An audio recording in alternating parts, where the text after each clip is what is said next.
Je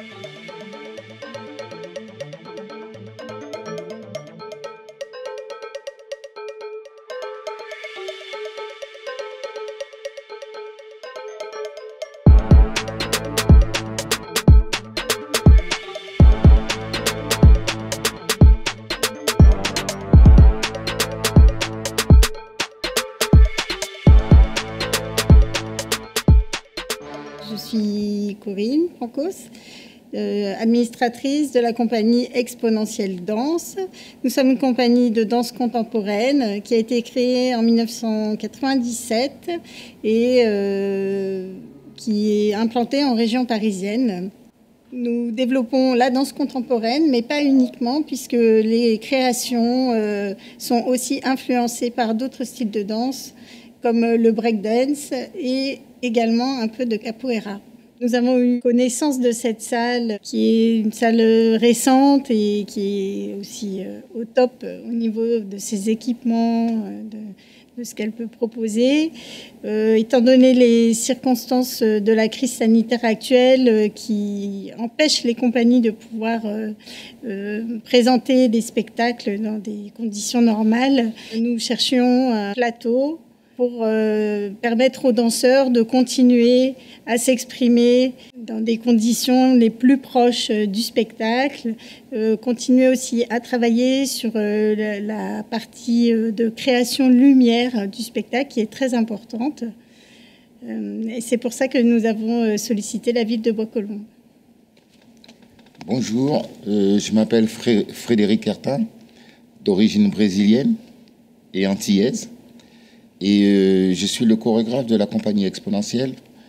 Et j'ai fondé cette compagnie suite à pas mal d'expériences de danse dans d'autres compagnies. Nous sommes orientés vers la pédagogie. Et en fait, ces rencontres pédagogiques dans des milieux handicapés, dans des milieux hospitaliers, dans toutes sortes de milieux, en fait, nous ont enrichis. Et ce sont ces enrichissements qui nous ont donné, qui nous ont redonné et renoué avec la créativité.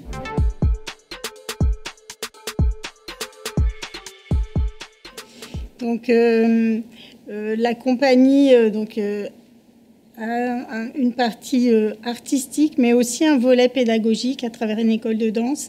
Et dans ce cadre-là, eh bien, nous avons au cours de toutes ces dernières années, eu l'occasion de travailler avec un certain nombre de personnes qui sont en situation de handicap, autant des enfants que des adultes qui étaient touchés par différentes sortes de handicaps, donc à la fois des handicaps mentaux, comme l'autisme par exemple, qui touche aussi bien les enfants que les adultes, ou la trisomie, mais aussi par exemple de travailler avec des enfants qui étaient appareillés, qui n'est peut-être pas si fréquent que ça.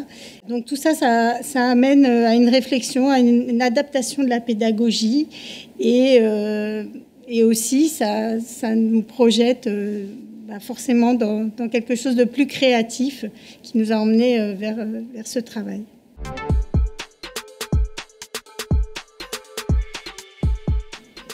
Alors oui, donc ça se prolonge au-delà du handicap, de proposer une vision un peu différente par le biais artistique, une vision peut-être un peu plus poétique et aussi offrir un peu d'espoir à travers la création et à travers la danse.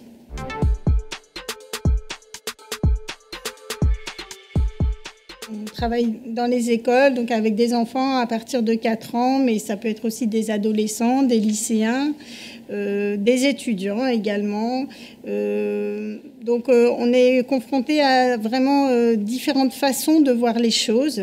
Ça nous met beaucoup en question aussi sur souvent les préjugés que les adultes peuvent avoir. Du fait de leur construction. Et les enfants n'ont pas tous ces a priori, n'ont pas tous ces préjugés. Donc c'est bien aussi d'aborder la création par ce biais-là. Parce qu'ils ont une innocence qui nous rafraîchit, qui nous ouvre, qui nous réouvre des portes pour créer aussi.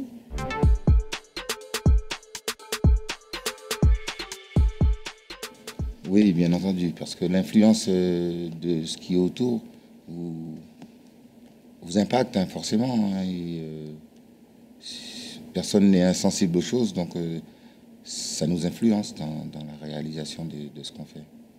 Et puis aussi, on a des réflexions par rapport à ça. Lorsqu'on rentre chez soi le soir, on s'aperçoit qu'en fait, ça atteint quand même quelque part.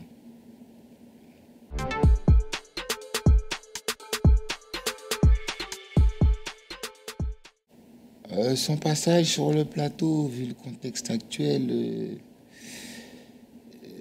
ça c'est, nous attendons, nous sommes soumis aux directives du gouvernement, mais c'est une pièce qui est complètement différente de l'essence.